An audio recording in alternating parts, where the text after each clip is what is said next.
ಕುಡಿದ ಮತ್ತಿನಲ್ಲಿ ಮನೆಗೆ ಬಂದು ತಂದೆ ಮತ್ತು ಸಹೋದರನಲ್ಲಿ ಗಲಾಟೆ ಮಾಡಿದ ವ್ಯಕ್ತಿಯೋರ್ವ ಮನೆಯ ಬಾಲ್ಕನಿಗೆ ಅಳವಡಿಸಿದ್ದ ಅಲ್ಯೂಮಿನಿಯಂ ಗಾಜಿಗೆ ಆವೇಶದಿಂದ ಕೈಯನ್ನ ಬಡಿದ ಪರಿಣಾಮ ರಕ್ತಸ್ರಾವದಿಂದ ಸಾವನ್ನಪ್ಪಿದ ಘಟನೆ ನಿನ್ನೆ ರಾತ್ರಿ ಉಳ್ಳಾಲ ಠಾಣೆ ವ್ಯಾಪ್ತಿಯ ಮಾಡೂರು ಅರಸುನಗರ ಎಂಬಲ್ಲಿ ನಡೆದಿದೆ. ಮಾಡೂರು ಅರಸುನಗರ ನಿವಾಸಿ ನಿತೇಶ್ ನಾಯಕ್ ಸಾವನ್ನಪ್ಪಿದ ವ್ಯಕ್ತಿ.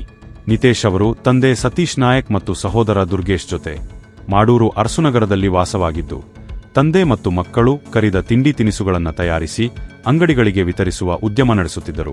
ಗುರುವಾರ ಕರ್ತವ್ಯ ಮುಗಿಸಿ ಮನೆಗೆ ವಾಪಸ್ಸಾದ ಬಳಿಕ ಕೋಟೆಕಾರು ಬೀರಿ ಜಂಕ್ಷನ್ ಸಮೀಪ ತಂದೆ ಮತ್ತು ಸಹೋದರನ ಜೊತೆಗೆ ಗಲಾಟೆ ಮಾಡಿ ಬಂದಿದ್ದ ನಿತೇಶ್ ಮನೆಯಲ್ಲಿಯೂ ನಿತ್ಯದಂತೆ ಗಲಾಟೆ ನಡೆಸಿದ್ದರು ಎನ್ನಲಾಗಿದೆ.